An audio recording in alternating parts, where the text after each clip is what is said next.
तेरे संग, तेरे संग एक सिंपल सी कॉफ़ी भी किक देती है। तेरे संग ये दुनिया अलग ही नज़र आती है। तेरे संग मेरी दीवानगी हद से बढ़ जाती है। तेरे संग ज़िंदगी जीने का लुत्फ़ आए हमें। ओ सनम, ओ सनम, ओ सनम, तेरे संग।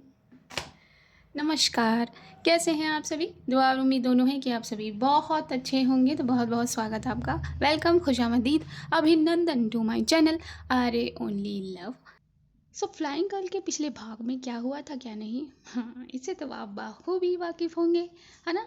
खुश होंगे। तो बस फिर रिकैप की शायद ज़रूरत नहीं, है ना? तो सीधा अगले भाग में चलते हैं। सभी की बेचैनियाँ गायब हो गई थी। सभी के दिलों ने एक ठंडी सांस ली थी। सभी की आँखों में ये वैली की ठंडक ज़रा उतर सी आई थी।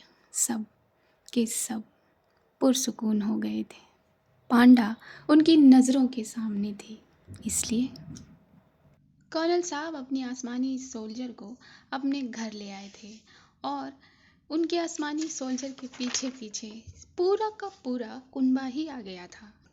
फिर चाहे वो अमीज़ हो, बैट हो या फिर पापा और उनकी अर्धांगिनी, उनकी बीवी यानी कि अभी की मम्मी। यहाँ सूरज भी पहुँचा था अनु के साथ।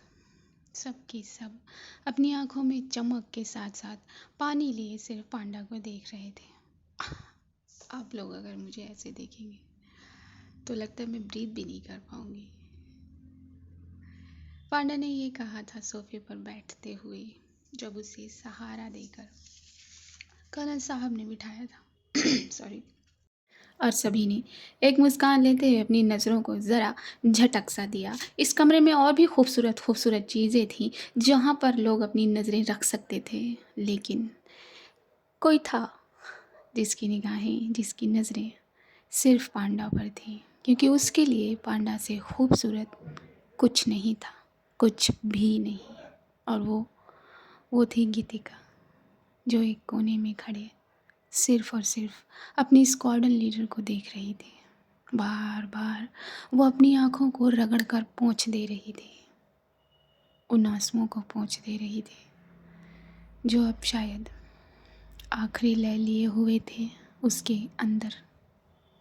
लोगों का क्या है, ये तो इतिहास गवाही देता आया है कि प्यार के दुश्मन ये ज़माने वाले ही तो हैं। तो ये लोग अभी दुश्मन बने बैठे थे क्योंकि ये पांडा को घेरे हुए थे उसके इर्द गिर्द बैठकर।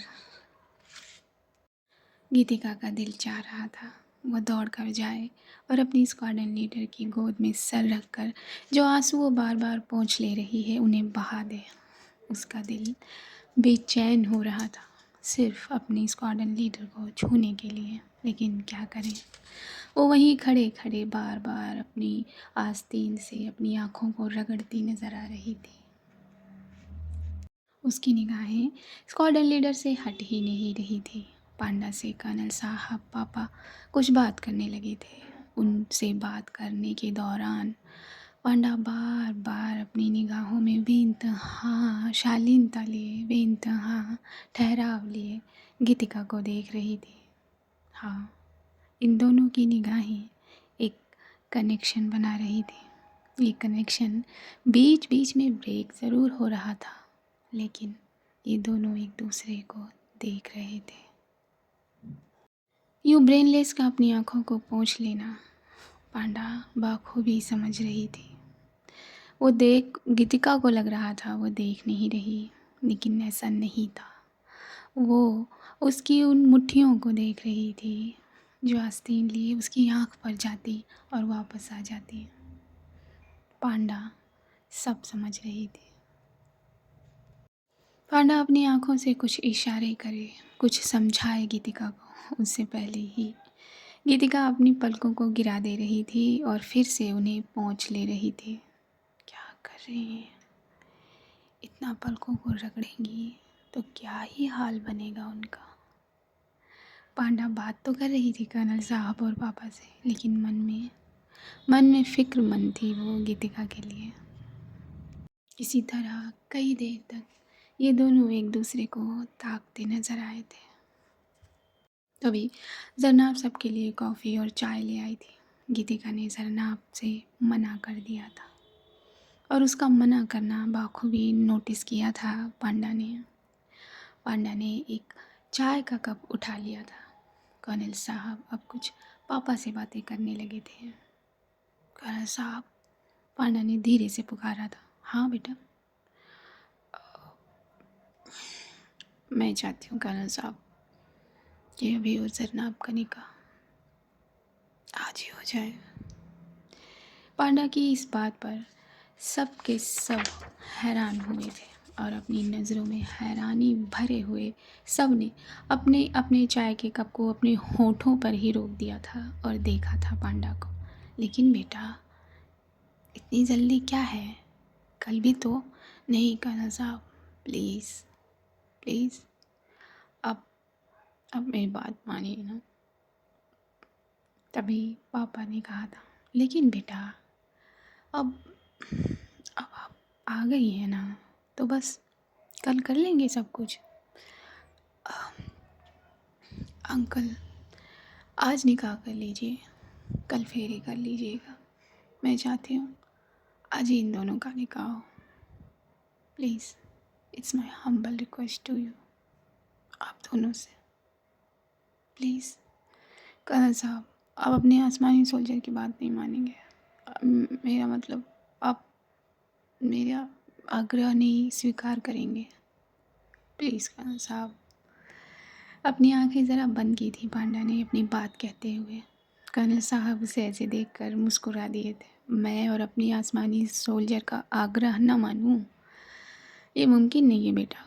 अगर मेरी आसमानी सोल्जर मुझे ऑर्डर देगी तो वो भी मैं सलाम करते हुए कबूल करूँगा। तो फिर आज, हाँ बिल्कुल। क्या कहते हैं भाई साहब?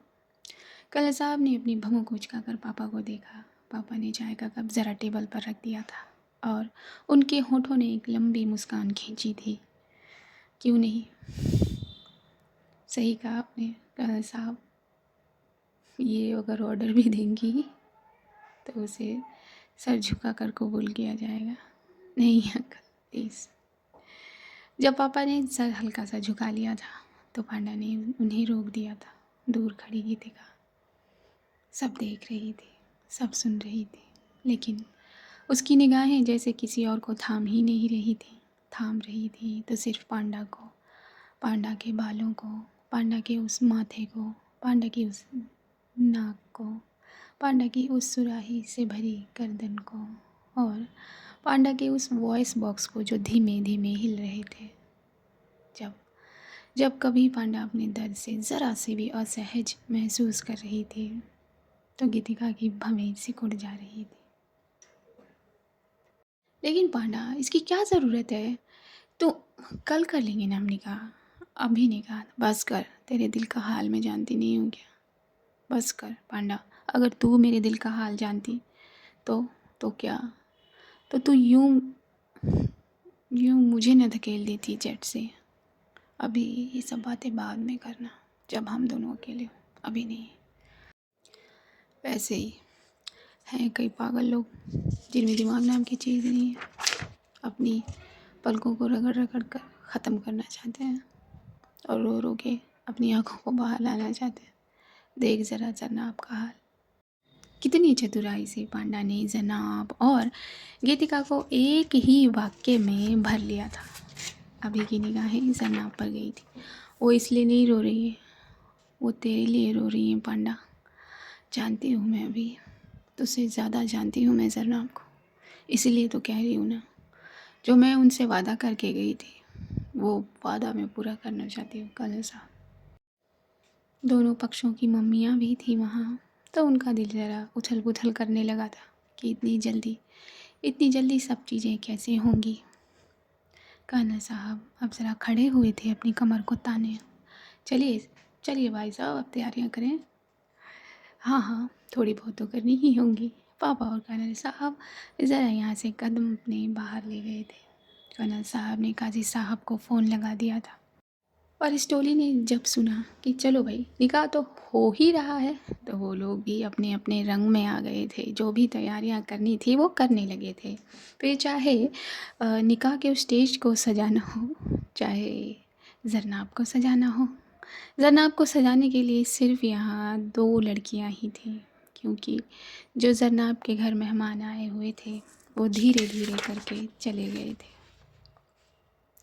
अनु थी और थी गीतिका। ये दोनों जरनाब को लिए ज़रा कमरे में चले गए थे। अपने कदम जैसे घसीट रही थी ज़मीन पर गीतिका और बार बार पीछे मुड़कर सिर्फ और सिर्फ पांडा को देख रही थी। पांडा की निगाहें भी उसी पर थी। गीतिका का दिल जैसे इंतज़ार कर रहा हो कि कब कब उसकी स्क्वाड्रन लीडर उसे पुकार ले और कब वो ये सब छोड़ छाड़ के उसकी बाहों में चली जाए। पांडा का दिल वो गीतिका को अपने सामने चाहता था। इसी चाह में उसकी निगाह उसे सिर्फ निहार रही थी। ये तीनों ज़रा उछल हुए थे पांडा की निगाहों से, क्योंकि वो जरनाब के कमरे में चले गए थे। जरनाब को उसकी दुल्हन का वो जोड़ा अब पहना दिया गया था। तैयार कर दिया था इन दोनों ने जरनाब को, जो जो अभी फ़िलहाल ज़रूरी था। गीतिका, जरनाब ने धीरे से पुकारा था। जी जरनाब, आप आप भी कुछ पहन लीजिए ना। मैं, हाँ, आपके बैग्स हैं यहाँ, जो आप उस दिन यहाँ छोड़े गई थी। ओह हाँ, वो ओह, लेकिन उन बैग्स में वो तो स्क्वाड्रन लीडर ले गई थी ना। हाँ, पांडा कुछ ले गई थी और 1-2 बैग यहीं रह गए थे, जिसमें कुछ कपड़े हैं। अच्छा, कहाँ है वो बैग? धीरे से गीतिका ने नज़रें इधर उधर की थी। वो वहाँ। जरनाब ने अपनी इंडेक्स फिंगर से पॉइंट किया। गीतिका ने वो बैग्स जाकर उठाए और उनमें से जब वो कपड़ा निकाला तो बस यही देखा। वो साड़ी थी, नीले रंग की साड़ी, जिस पर सितारों की तरह कुछ सजाया गया था। अगर इस नीली साड़ी को खोल दिया जाए तो बस यही लगे कि नीले आसमान में तारे आ गए हैं। हाँ, दिन में तारे आ गए हैं। वाओ वाओ गीतू, ये तो बहुत खूबसूरत है। है तो सही खूबसूरत। तो जल्दी करना, जा तैयार हो जा और अब तो खुश हो जा। अब तो हमारी स्क्वाड्रन लीडर आ गई, हमारी। गीतिका ने फिर से भवें से कोड़ कर पूछा। हाँ हमारी। अब अन्नू को क्या ही मालूम था, उसने अपनी बात दोहरा दी। हाँ हाँ ठीक है। उसकी बात को जैसे वो अपने कानों से निकाल कर फेंक देना चाहती हो, उसने ऐसा भाव बनाया था। और साड़ी लिए वो ज़रा बाथरूम में गई थी। सिर्फ और सिर्फ 5 मिनट छोड़िए, 2 मिनट में ही पुकार लगा दी थी। अनु, हाँ क्या हुआ कि तू? अब मुझे साड़ी नहीं पहनना आता, प्लीज़ मेरी हेल्प करना आके। आ मैं भी आई जरनाब जी। हाँ हाँ बिल्कुल। अब जरनाब सिर्फ अकेली थी आईने के सामने। एक लड़की जिसका निकाह होने वाला था, फेरे होने वाले थे। उस दिन उसका निकाह ना हुआ ना फेरे हुए। और उसी दिन उसकी जिगर से लगी दोस्त ऐसी जगह चली गई जो सिर्फ डराने वाला था। वो ख्याल भी कि वो वापस नहीं आएगी। आज वो वापस आ गई थी और उसी के नसीब से आया था ये निकाह। हाँ, पांडा के नसीब से ही तो आया था। जरनाब की आंखों से पानी ज़रा लाइन बनाकर निकल रहा था और वो उन्हें पहुँच ले रही थी। बहुत बहुत शुक्रिया अल्लाह, तेरा बहुत बहुत शुक्रिया जो तूने हमारी पांडा को लौटा दी। बहुत शुक्रिया अल्लाह। जरनाब के ये शब्द थे। वहाँ अनु गीतिका के पास पहुँच गई थी। तू तू साड़ी नहीं पहन पा रही? तुझे मालूम है ना अनु, मुझे नहीं पहनना आता। बट उस दिन तो तूने पहनी हुई थी और उस दिन तो मैंने भी हेल्प नहीं की थी और माँ बाबा तो कब से तेरे से अलग रह रहे हैं। तो अनु कितने सवाल करती है, पहनाना। उस दिन तो पहनाएगी कि नहीं पहनाएगी? वो जवाब नहीं देना चाहती थी गीतिका कि उस दिन उसे किसने साड़ी पहनाई थी। धीरे धीरे अनु ने उसकी साड़ी को उसके बदन से लपेट दिया था। लपेट कर जगह जगह प्लेट्स लगा दी थी, उसके कंधे पर तो उसकी कमर पर। जब प्लेट लगाते हुए अनु के हाथ ज़रा टच हो रहे थे गीतिका को, तो वो ज़रा अपनी स्किन को खींच ले रही थी, सांसें ऊपर करके। लेकिन उसे कुछ याद आ रहा था। जब जब उसकी स्क्वाड्रन लीडर ने उसे साड़ी पहनाई थी, तब तो ये खिंचाव उसने नहीं लिया था। गीतिका ये सोचकर मुस्कुरा दी थी। क्या हुआ, गुनगुनी हो रही तुझे? अनु ने उसका मुस्कुराता चेहरा देखकर पूछा था। आप हाँ, तू दूर दूर रह के पहना ना। तू सही है कि तू दूर दूर रह के साड़ी कैसे बनाऊँ मैं? मुझे नहीं आती दूर दूर रह के साड़ी बनाना। चल हो गया, देख। ये कहकर गीतिका ज़रा नीचे की प्लेटों को सेट करते हुए खड़ी हुई थी और सामने शीशे में गीतिका को दिखाया था उसे। गीतिका की नज़र अपने आप पर गई थी। आज आज गीतिका कितनी अलग लग रही है। गीतू, यू लुक डिफरेंट यार। कितनी खूबसूरत लग रही है तू। देख, वाह, सही कलर है, सही साड़ी है, जिसने भी चूज़ की है कमाल की पसंद है। जब अनु ने ये कहा तो गीतिका ने अपने आप को देखते देखते पलकों को ज़रा नीचे झुका लिया था। बाल बना दिए थे अनु ने गीतिका के। तू नहीं पहनेगी कुछ? नहीं, मैं ठीक तो हूँ, देख। अनु ने बड़ा ही सुंदर सूट पहना हुआ था, सफ़ेद कलर में, जिस पर वो ब्लैक और मरून कलर के फूल बने हुए थे। हाँ, सही कह रही है तो वैसे। चल चल, अब जरनाब के पास चलते हैं, गीतिका ने कहा था। और ये दोनों जरनाब की तरफ बढ़े थे, जो अपने आंसुओं को अपनी आंखों से पोंछती नजर आई थी। अरे रे, क्या कर रही हैं जरनाब आप? जितना भी, क्यों रो रही हैं अभी? हाँ, गीतिका ने फट से आकर जरनाब को ज़रा थाम लिया था। आप चलें। और ये तीनों धीरे धीरे बाहर की तरफ बढ़े थे। वहाँ वो लड़कों की टोली ने तैयार कर दिया था अभी को, शेरवानी जो पहना दी थी, शेरवानी जो जरनाब के घर में ही रखी हुई थी, जो जो उसे मिलने ही वाली थी उसके निकाह वाले दिन। उसके सारी चीज़ों में तो आज आज से बेहतर दिन कौन सा होता वो पहन लेने के लिए। तो बस वो शेरवानी पहने, अपने सर पर लखनवी टोपी ताने बैठा हुआ था। और काजी साहब यहाँ प्रकट हो चुके थे, बैठ गए थे वो। और वो निकाहनामा जो तैयार हो रहा था, जो पहले से ही लगभग तैयार था, उसे पूरा तैयार कर रहे थे काजी साहब। फूलों की चादर भी एक तान दी गई थी बीच में, और सामने सामने लेकर आने लगी थी जरनाब को गीतिका। पांडा अपनी जगह पर बैठी हुई थी। उसकी निगाह जरनाब पर पड़ी, लेकिन जरनाब पर ठहरी ही नहीं। ठहरी तो गीतिका। पांडा की निगाह थम सी गई। वाह, इस नीले रंग में ये पूरी की पूरी सफ़ेद लग रही है। कितना उजला रूप है इनका।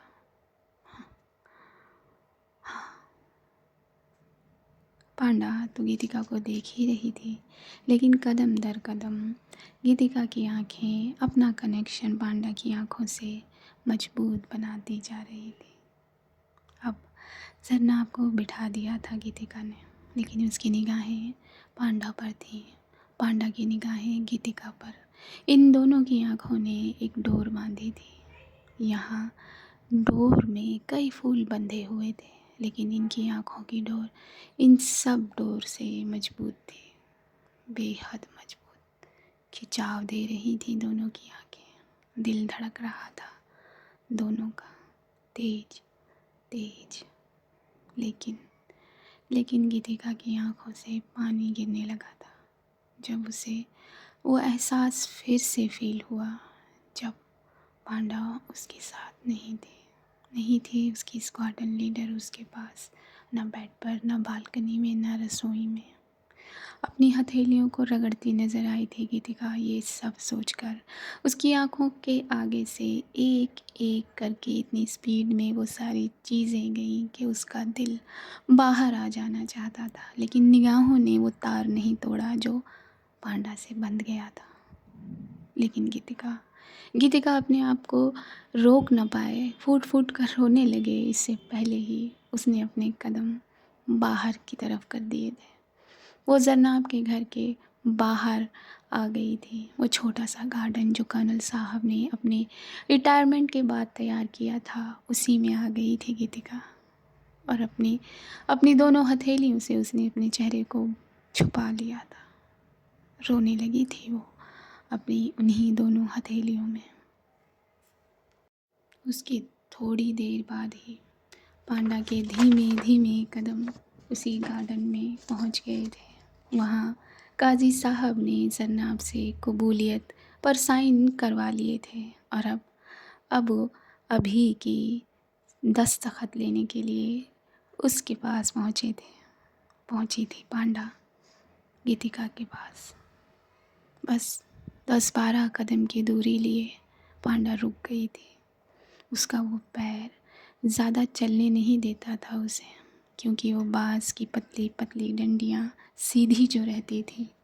उसका एक हाथ उसके गले से लगा कर जो सूती कपड़े से बांधा गया था, वो भी हिलाना अभी ठीक नहीं था। लेकिन फिर भी पांडा कैसे ना कैसे करके वहाँ पहुँच गई थी।